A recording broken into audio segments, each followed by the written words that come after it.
this as fresh and bruise free as possible. Now, if I forgot one like this, I'm just gonna shred it with my fingers. And you don't have to be as anal as I am. I'm just that way.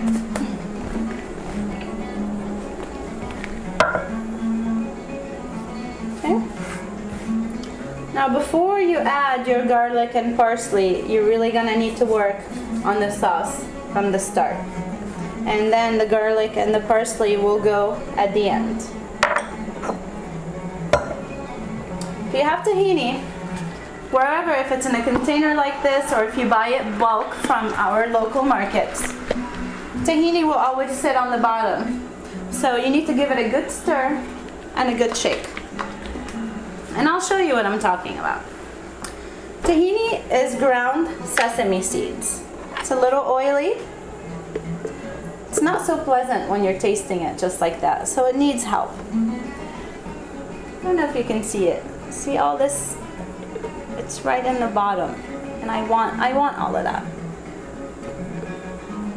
It's right there. But if you pour it right out, you're gonna get this.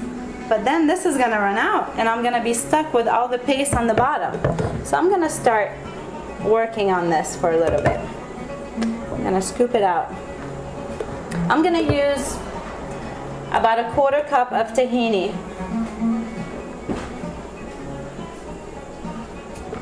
And for this particular time, there, I'm getting it all. And then I'm gonna mush it really good.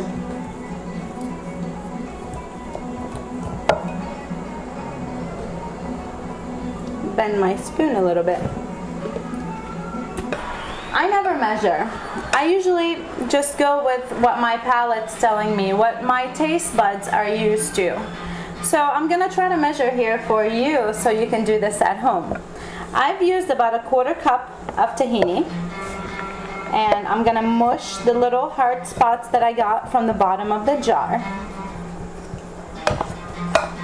And with tahini, you gotta go one way or another. So if your spoon is moving to the right, you gotta keep it going that way the whole process. And that's what I'm comfortable with, so I'm gonna do that. And I'm gonna start just breaking it down just a little bit until I introduce the water and the lemon to it. And I want you to see what happens when these ingredients hit the tahini. Notice the color is a little dark. I'm gonna start with a little water. This is way thick.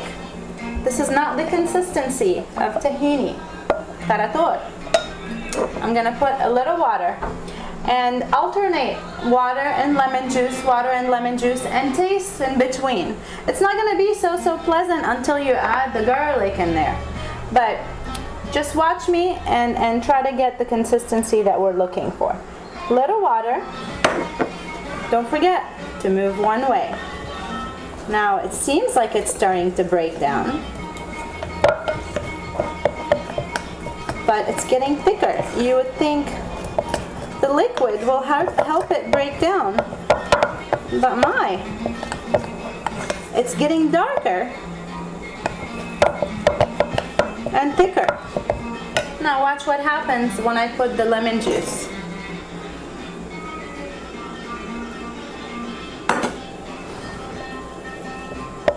It might be a little unbearable to work with, but just be careful not to splash.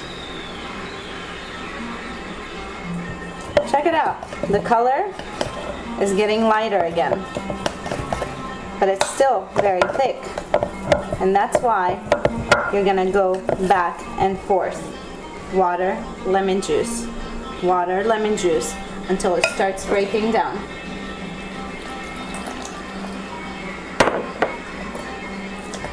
I like my tarator very pungent, very strong, garlicky and lemony. And this will also make a great dip for the French fries. Now it's starting to work a little bit more with us. I tell you, you're gonna get a good forearm workout doing this. Now it's almost the consistency of hummus.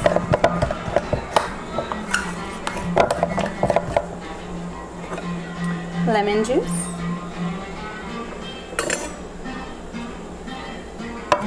Just gonna keep it right here. I'm gonna slowly and carefully fold it in. That way I won't get this. Well, I get to taste it too.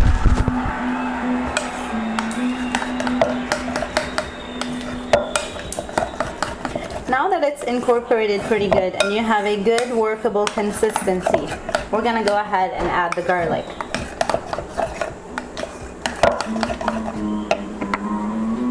A little bit at a time, especially when you're trying this the first time. This flavor could be very, very intense.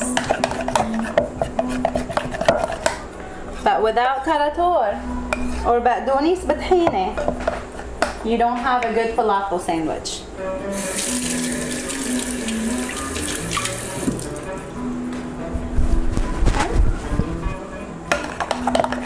And this is still a little thick. I want this runny.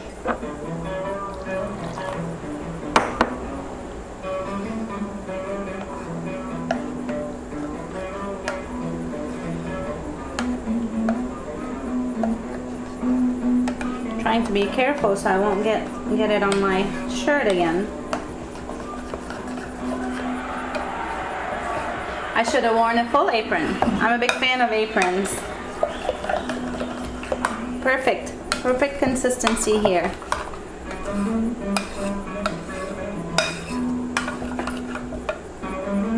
See it? I'm gonna taste. It's a little mild. I like a little more tartness in it. So I'm gonna put a little more lemon juice in here. Could use a little more garlic too.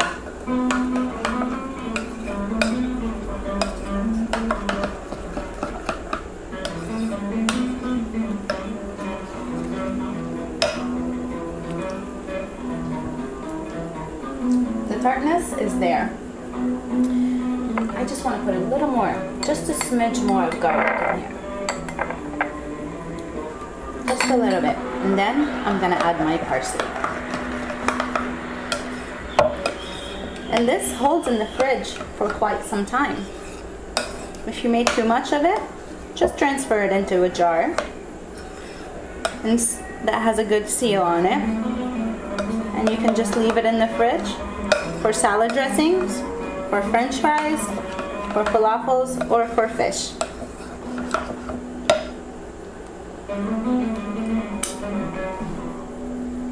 Yummy. This is so good. So good. One of my favorites. I really love Middle Eastern cuisine. Now I'm not trying to be biased because I am from the Middle East. But the flavors, the freshness, and it's really healthy food. Even if you choose to fry once in a while.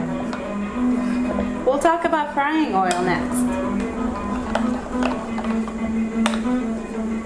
Baqdounis b'tarator. I'm gonna put a little more baqdounis, which is parsley in Arabic.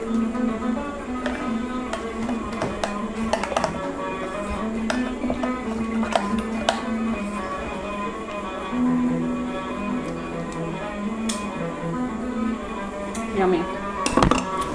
Okay, just gonna clean my bowl a little bit.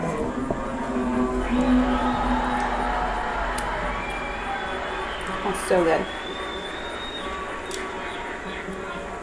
I'm gonna put a little garnish here.